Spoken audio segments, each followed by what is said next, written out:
Okay, it's so nice to meet you, Angela D. Joseph from San Diego. I met you here today at the Black Women's Nonprofit Leaders. So I'm assuming you are a nonprofit leader. Tell me about what you do. Yes, I am. And I actually am from Los Angeles, and I started an organization called Women of Color Roar in San Diego. And I think I've heard of it. Roar. Yeah, roar. Hear me roar. Yes. And the idea was to celebrate Black women elected officials and give them their due. And when I started it, we didn't have all the Black women that we now have in office. And so it's been wonderful to see now we have a Black woman Vice President of the United States and we have a Black woman Secretary of State. Yes. But when I started it, we didn't have that. And so every year I give an event called Women of Color Roar, the first Saturday in Black History Month in San Diego. Everyone is invited, womenofcolorroar.com. And you can come and you can meet all these elected officials, but we invite over 100 high school and college-age students to come as our guests to meet elected officials, learn how to run for office.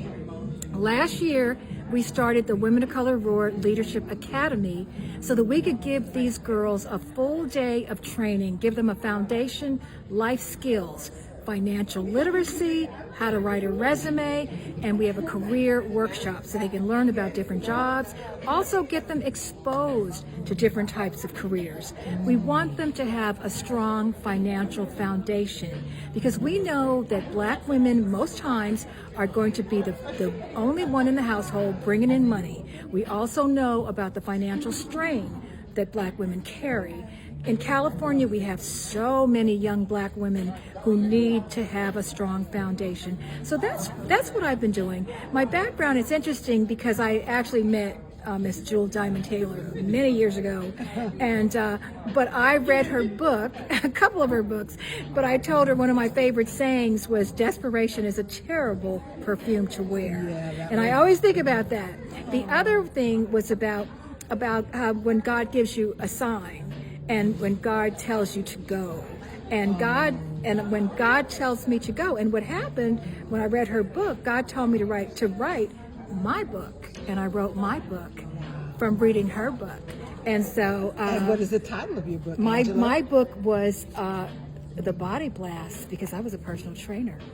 Come on, you are just multi-talented. Yeah. Oh, well, I'm West Indian. I love it, and I'm loving the dress. Let me see if I can get a little overview. Very unique. Yes. Did you have that personally? This is part of our branding, and this is called Shiro's is the dress, and the artist's name is Tina Duryea. She's based in Connecticut, and she does individual portraits of women that are powerful.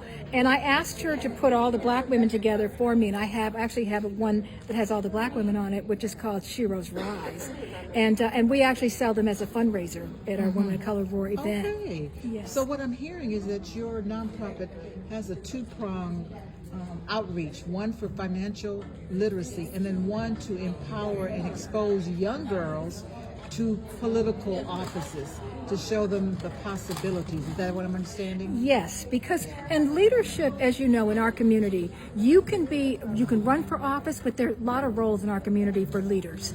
And we want them to have the background and the foundation, because we know that unless you have a solid foundation, if you can't pay your bills and you can't take care of yourself, you're not going to be able to take care of your family and our community. So that's the reason why we put the financial literacy component, and then also bringing in the opportunity for them to get paid internships so they can have a direct way to get in. And the reason that I started it is I went to Washington, D.C., and there's a building, it's called, I think, the Rayburn Building, where all the Congress people have their office. And I went office to office, and I didn't see young people that looked like me.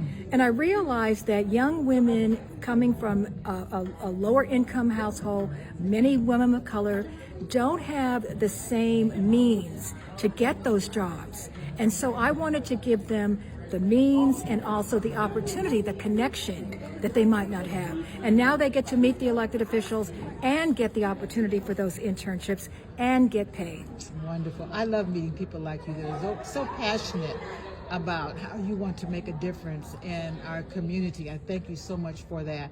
And for those that are listening, could you let them know how to reach you, Angela DeJoseph? Do you have a website? Yes, our website is womenofcolorroar.com. We also have a Facebook page. We have an Instagram, and I'm on LinkedIn, Angela DeJoseph. Excellent. Well, I wish you much continued success, and I thank you so much for just taking the time to say hello during this wonderful, incredible experience with this Black Women's Nonprofit Leaders Forum here in Los Angeles. Yes, and thank you.